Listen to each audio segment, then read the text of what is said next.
People Mm-hmm. make decisions based in fear every single day, all day long. It was the reason I drank, and if you would have asked me, do I drink because I'm afraid? I would have said, no. What are you talking about? I'm just trying to be myself. Get off my back, right? And, Right. the first. You're listening to When God Intervenes, the podcast where faith, hope, and healing come together for families with a loved one battling addiction. Hey there, I'm Darryl Rodgers. I'm your host. Welcome to another episode of When God Intervenes.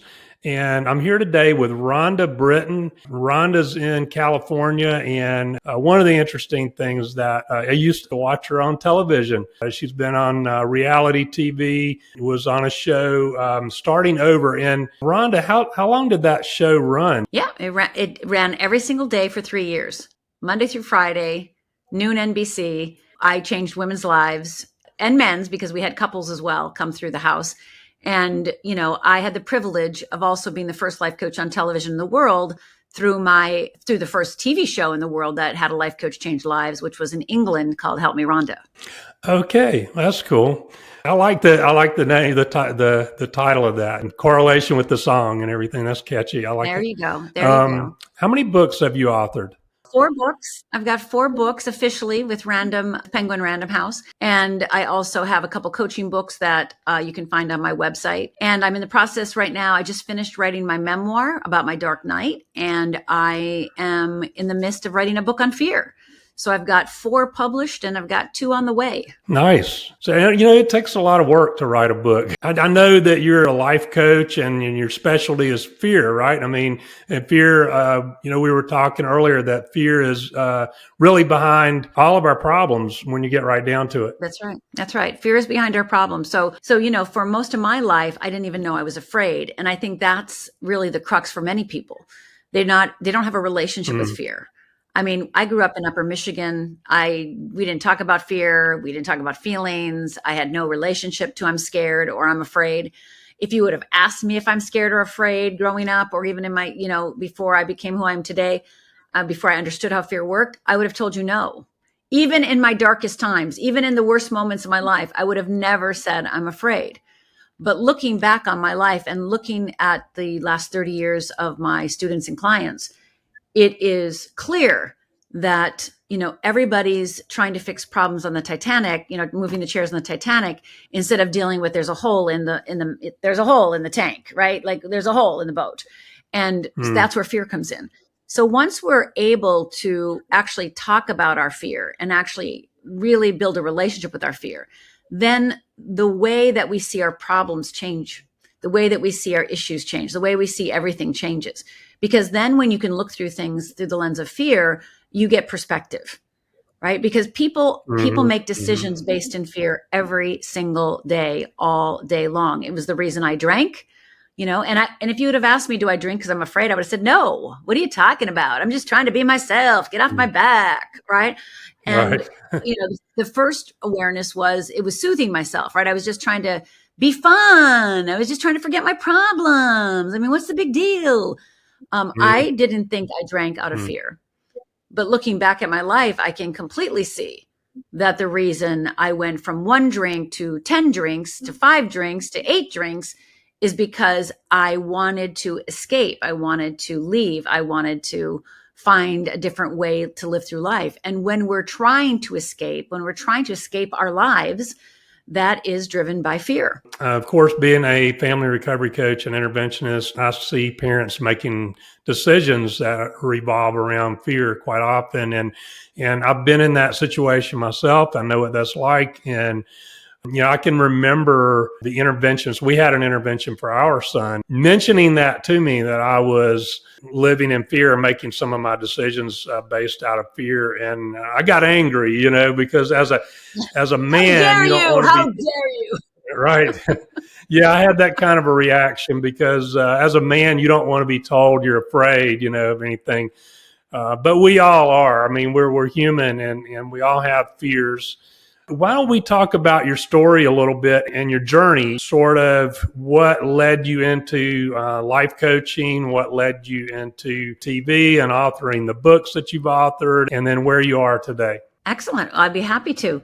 So I think what you're referring to is the worst day of my life. And I do believe that the worst days of our lives, and I know it's hard to wrap our heads around it when we're in it, but when we really look back at our lives, they have the seat of our destiny in it. The next thing we're supposed to do. So we can look back 5, 20, 30 years. If we look back and like really kind of put a thread dot to dot to dot about our worst days, I bet we can see a pattern of transformation, a pattern of asking us to be more, do more, figure ourselves out better. And mine was the same thing. I mean, my worst day was when I was 14 years old. And I grew up in a little tiny town in Upper Michigan, 365 inches of snow a year. This year it snowed on May 18th. So that's what I'm talking about. And we had 2 restaurants, the fancy Douglas House Buffet Hotel and Big Boy. And it was Father's Day, and my parents had recently separated, and my father was coming to take us out for Sunday brunch, which was a big deal because there's 2 adults and 3 kids. That's 5 people. That's a lot of money. And I mean, we never went out to eat. I mean, once in a while, maybe once a year, we got pizza. Like that's it. And so my father's coming over. My mom's in her bedroom. She's fluffing up her beehive hairdo, and she's putting on her rose-colored lipstick and her blue eyeshadow. And my 2 sisters are in our 1 bathroom fighting it out. And my dad walks in the door and he's yelling, come on, girls, let's go. Because that's what dads do. And me and my mom start walking out. My sister's still in the bathroom. And as we walk out, my dad says he has to get a coat from the car. And this coat was a tan Naugahyde leisure suit coat. Now, you might be old enough to remember Naugahyde leisure suit coats because those were hot back then. So my father with his checkered shirt and polyester pants was looking good.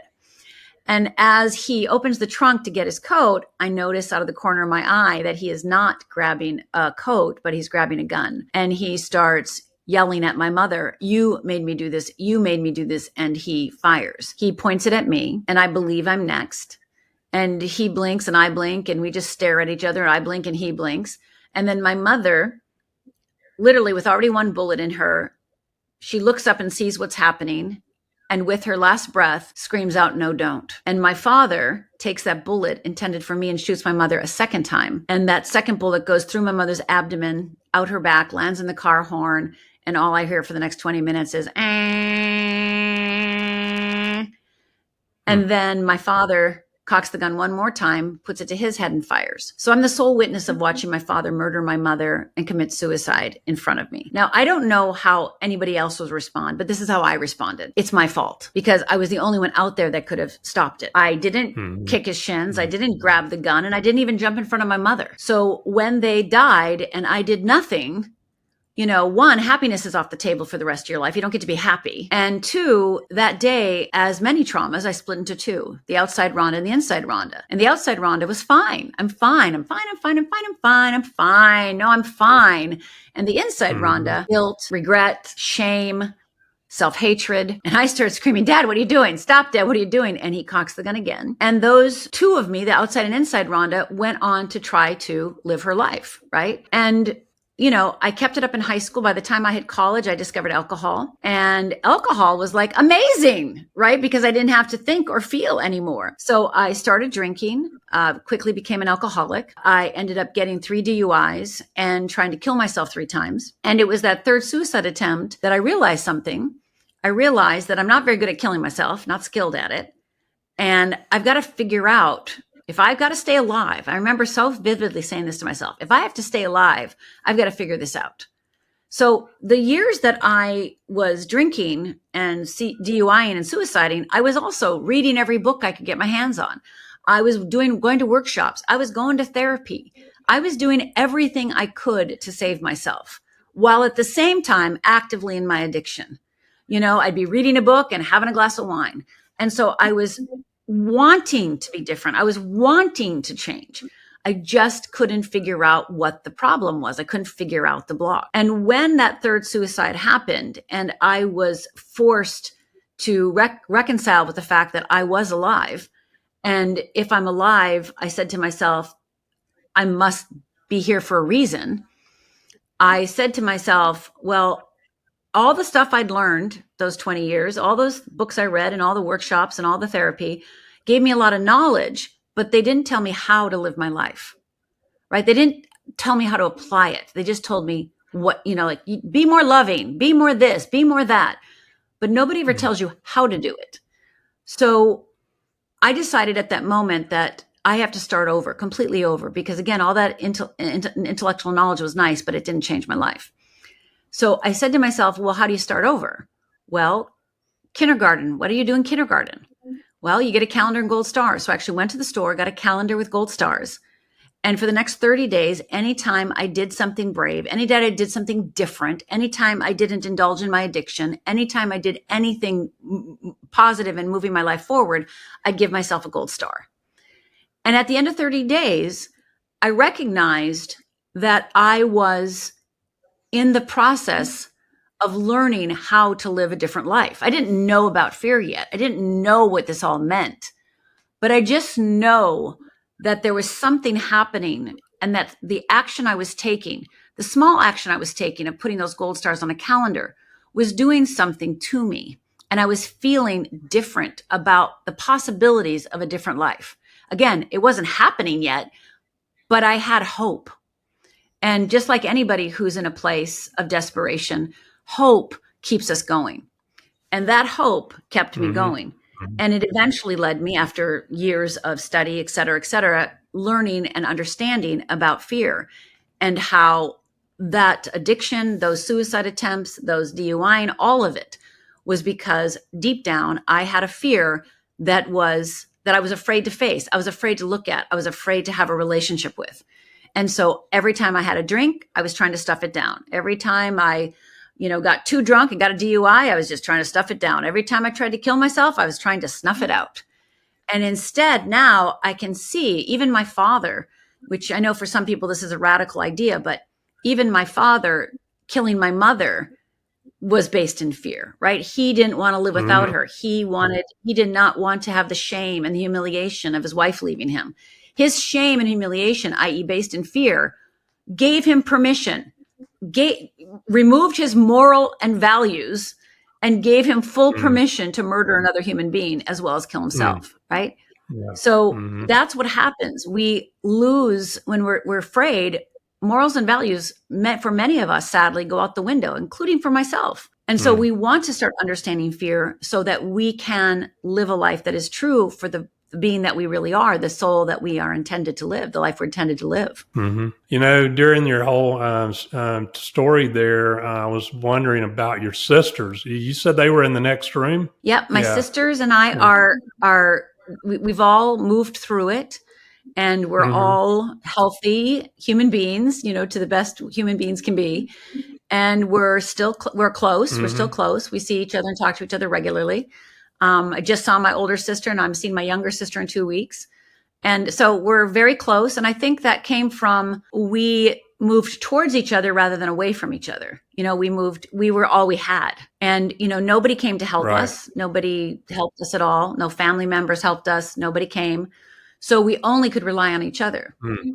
And we had to make money to pay the mortgage. We wanted to have food. We wanted to have clothes. Wow. We had to work and buy food and buy clothes. Wow. Doing the kind of work I do, I've heard a lot of stories of trauma, some pretty wild stories, but that's a tough one. I'll tell you, that's a really, really tough story. And, we've had our own situation, with losing our son, our oldest son. So yeah, what you said something in there that kind of stuck with me a little bit when you were talking about, when you go through something like that, within that experience, quite often is a seed of there's a seed of greatness in there, right? A seed is planted that kind of sends you on a quest, on a journey.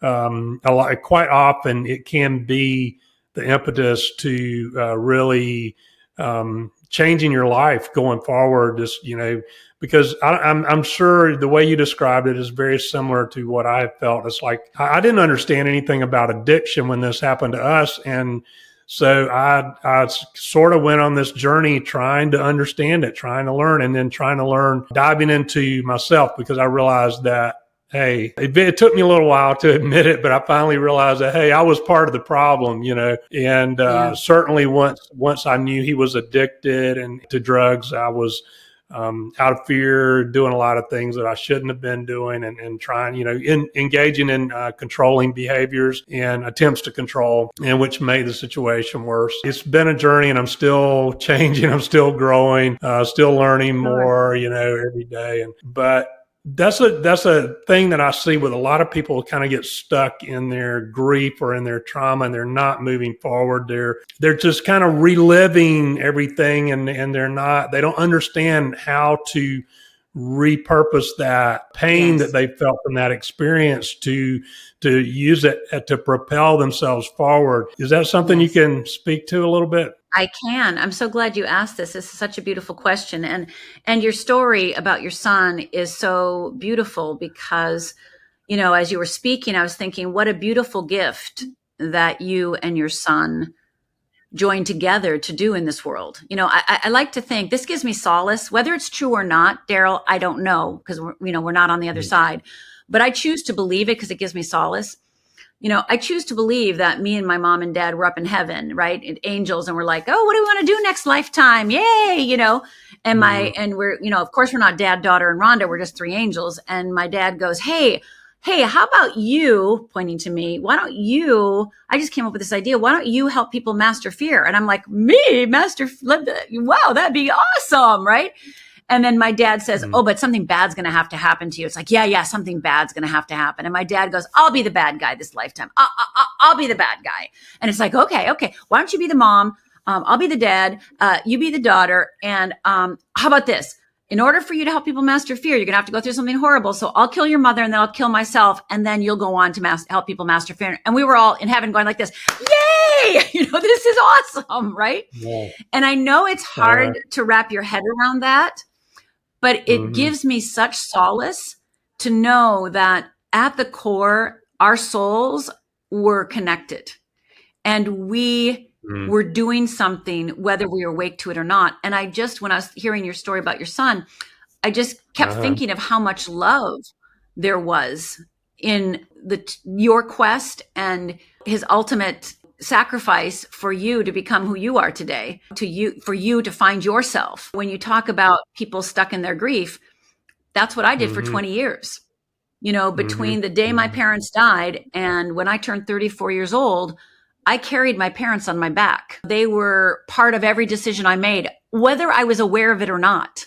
Right. And if you would have asked me, Darryl, if I had forgiven myself or if I'd forgiven my dad or forgiven my mom, I would have said yes immediately. I mean, I was going to be a minister when I was 13. So the day he murdered them and our minister came over, I immediately said I forgave him. I mean, and you know what? On some level, I thought I did.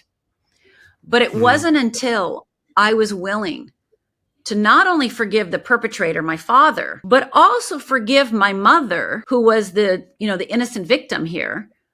But look at her as a woman, take her off the pedestal and see her as a woman who stayed with a man too long, who knew he was dangerous, just kept thinking nothing would happen, put us in harm's way, but she just was doing her own managing and trying to, be the nice person, right?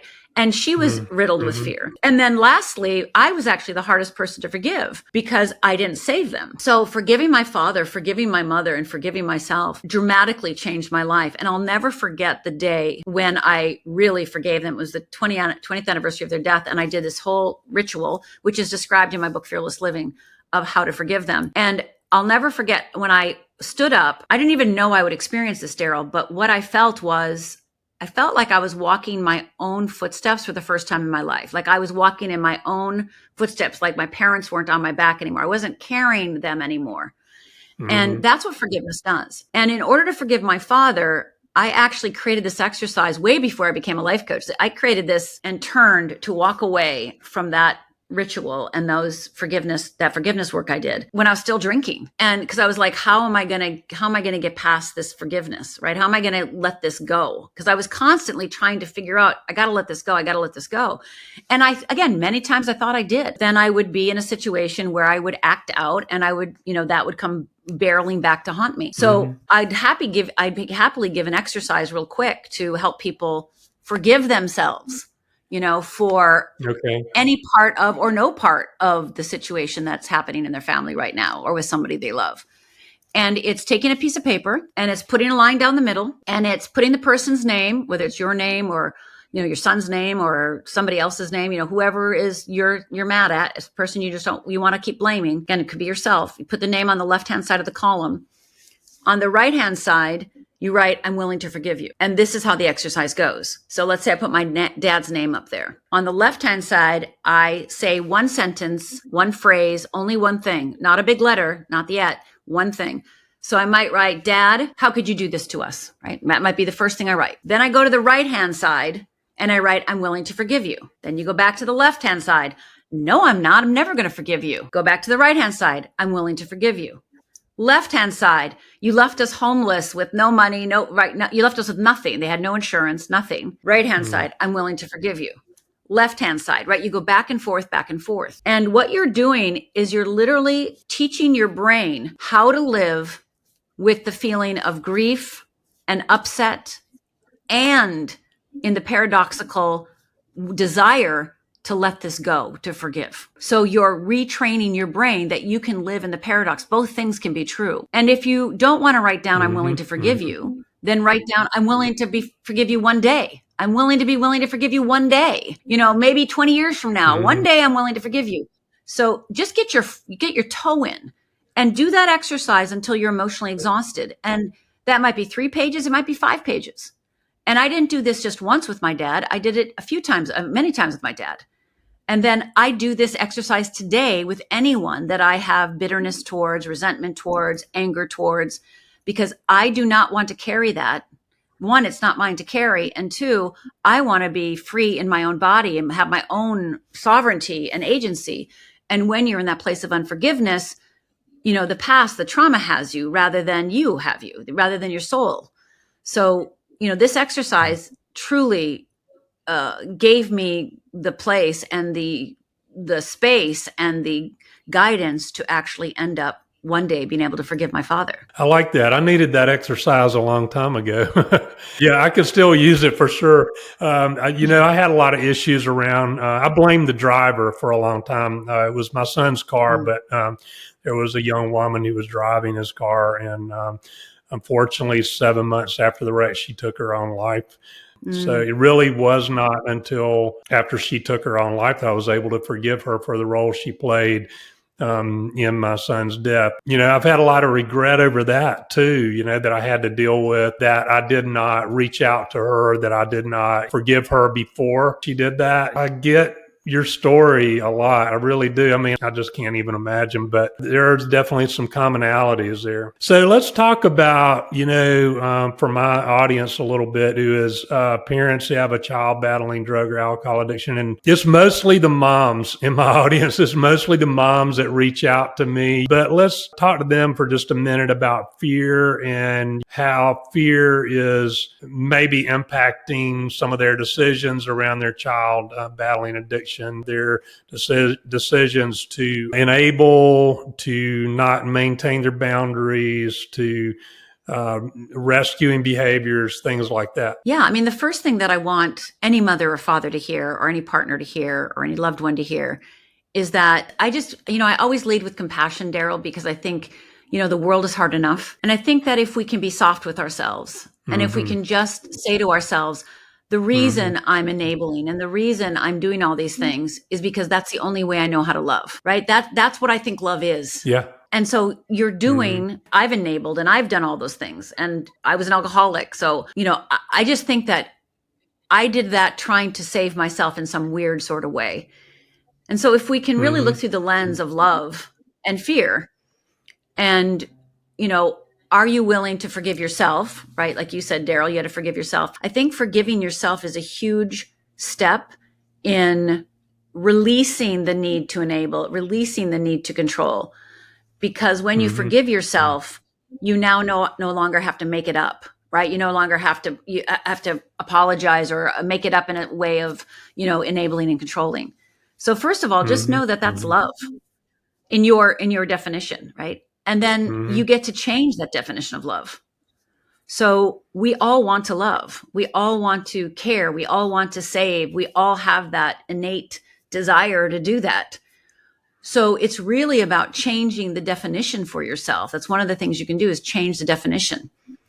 And the other thing that gives me great solace is knowing that I do believe this, that we all come here for a reason. Like I said earlier about my mom, dad, and me. And, I don't know what your child or your partner or, the person that you're here out of pain to listen to Darryl and today myself. But what I do know is that there is a reason that this is happening. And even though it doesn't feel that way, it's like, screw you, Rhonda Britten, there is not a reason. And I go, okay, yes, screw me. But if you can suspend your need to be the savior, if people can suspend their need to be the savior and instead be the person that can love, that, and shift your definition of love, that can give you a lot of relief. Like, how can you love yourself? And how can you then become, like you did, Darryl, how can you become the woman or man, et cetera, to be the person that could have a different relationship with that person, that person that's using. Mm-hmm. So who do you want to become? What kind of role model do you want to be? Mm-hmm. I think when we take it on like that, like, I need to change myself because I need to be a role model and I want to be the person, then we more easily can change our definition of love and realize that that person who is using has agency over their life, even though we don't like their decisions, even though we don't believe that because they're drug induced or alcohol, but they are making their own decisions, and that's hard to deal with. We have addiction and alcoholism in our family. I think pretty much almost everybody in our family by this time is sober. I think there's only like one I don't even know if I think one person's drinking. That's literally because over the years, each of us, I got sober 37 years ago. And so each time as I got sober, I became a role model. And when one of my nieces got sober, she called me. She was able to call me and talk to me about getting sober. And I was the one that would whisper in her ear, well, you might, one of these days, it's in our family, just FYI, and those little nudges, right? So I think the greatest gift, a parent can give themselves right now is to forgive themselves. And I know that they don't think they've earned it. I know that they don't think they deserve it. I know they don't think, you're active in the saving process. But when you forgive yourself, and oh, by the way, when you forgive that child or that partner too, for their addiction, for their drug use, for their alcoholism, forgive them too. And be able to see that they are just doing it out of fear and you're enabling out of fear. Then you can make a different choice. So it's really, I think, one of the key moments is that forgiveness, that decision to forgive, because that then lessens the shame. And shame is the reason why many people use is shame. They don't want to live with the shame. Yeah, I get that. Parents, a lot of times, like you were saying, the shame is a big thing because they start thinking, I must have done something wrong as, parenting my child. Or, there's some people that get kind of caught up in appearances. I don't want anybody else to know that we're having this problem. Little do they know their neighbor down the street is having the same problem with their child. Right. Shame often, again, I think that's where forgiveness comes in. I get that. Being able to forgive yourself for any perceived wrongs, any perceived mistakes that you made parenting. And we all make parenting mistakes. We're still growing ourselves when we're parenting, and we're still trying to figure out the world, and we all make mistakes. I think it's okay if you can get to a place where you can look back and go, well, those are the things I did wrong. What can I learn from that to grow? But I'm not going to stay there and beat myself up over it. If you can get to that kind of a place, I think that's good. But at least in the beginning, just let the things in the past go so that you can focus on what you need to do right now to be like you were saying, a role model for your child. Yeah. And quit carrying the luggage of the past. Right. I actually, in the house of starting over, when I was on TV, there's a particular client in the house that had a lot of shame and a lot of, unforgiveness. And what I had her do is I wrote everything that she was blaming herself for, every single thing she was blaming herself for. I had her write one problem on a rock and as many rocks as possible. So she had a bunch of rocks. And then I had her put them in a backpack and carry them around with her all day long because we don't recognize the weight that they are. Right. And I had her carry those for days because she'd been living with them for years and she wasn't willing to give them up. right? Because she wanted something to beat herself up for, because we do that in order to feel like we've played penance, right? That we have to purify ourselves, right? And, so if you want to carry the shame of the past and you want to keep beating yourself up, great, get some rocks, write on each one shame per rock, wear it around the house. And I promise you that will become, sooner than later, you will be like, oh, I don't want to carry these anymore, because you have been carrying them. We've been carrying them. And so that woman, I think, I don't know if I did it for 3 days or 4 days. I can't remember how many days I had her do it for.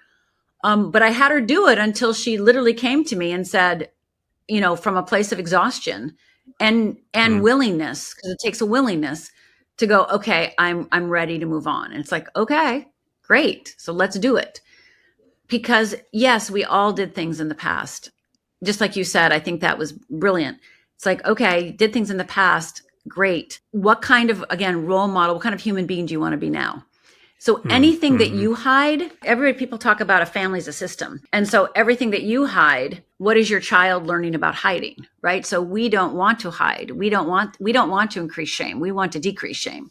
So how can you release that shame so that you can become the person who you were born to be, and therefore support the person that's in an active addiction to become who they're born to be, in their willingness and their readiness? I like that. I have an interventionist friend who quite often says, and he's a recovered crack addict, but he often says, don't rob your child of an experience they need in order to grow into the person they were created to be. Yeah. And we were talking back to the fear a little bit. We tend to make attempts to control out of fear. We're trying to save them from themselves. And it always ends up, creating resentment, and on both sides, because the parent is resenting the child's decisions to use drugs. The child is resenting the parent trying to control them, trying to treating them like they're a little child. And when I'm in this situation, I'm talking about an adult child, or it could be an older teenager, but they want to be treated, even though maybe they're not behaving like their biological age, probably behaving much younger, but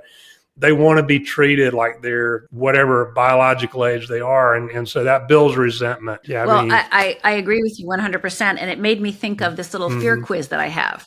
So many people don't understand how fear shows up in their life, because they think of it as, a horror movie, right? Right. They don't really equate it with their everyday activities. So I'm going to give a little quiz right now. And if you're able to shut your eyes, please do. And if you can't, please don't. And then I want you to nod your head if you do any of these things or feel any of these things. I'm going to begin. So do you ever isolate yourself? Do you ever pretend everything's okay when it's not? Do you ever hide out? What about whine? What about settle, compare, manipulate, get defensive, judge?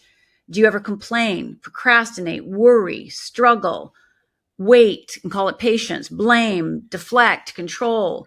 Do you ever feel bitter, powerless, resentful, entitled? Do you ever feel guilty, disappointed? Do you ever get in perfectionist mode, people-pleasing mode? Do you ever feel indifferent, overwhelmed, ignored, irritated, like you might now with me reading all these words, annoyed, self-pity, or victimized? So how many do you got? What do you think? I know from my audiences, when I speak to 1,000 people or 100 people, most people have all of them, at some point. Yeah. And these are the words that I call fear responses. This is how fear is in charge. Right? So you're not procrastinating because you're stupid or lazy. You're procrastinating because there's a fear underneath that's being triggered, and it's trying to get you to stop.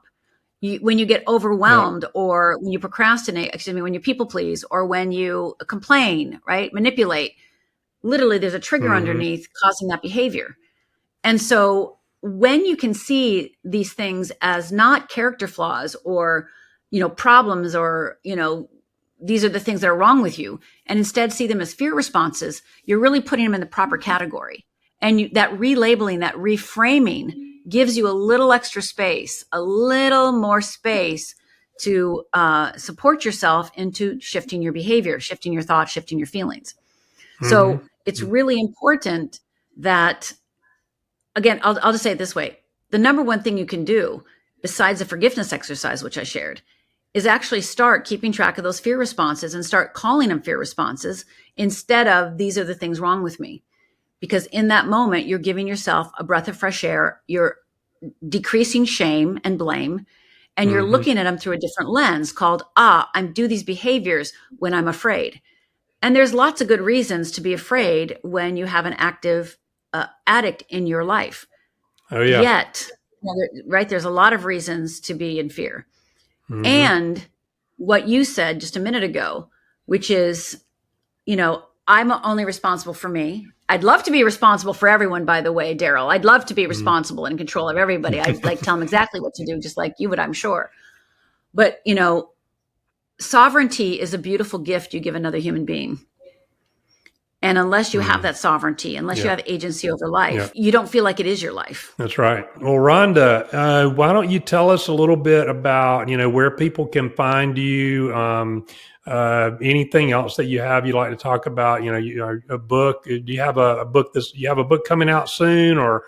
Well, I do, but I have not announced it yet. So I do have a new book coming out about fear coming out soon. And, but I'm not ready to announce it. And I have a couple things, but go to fearlessliving.org/risk, fearlessliving.org/risk.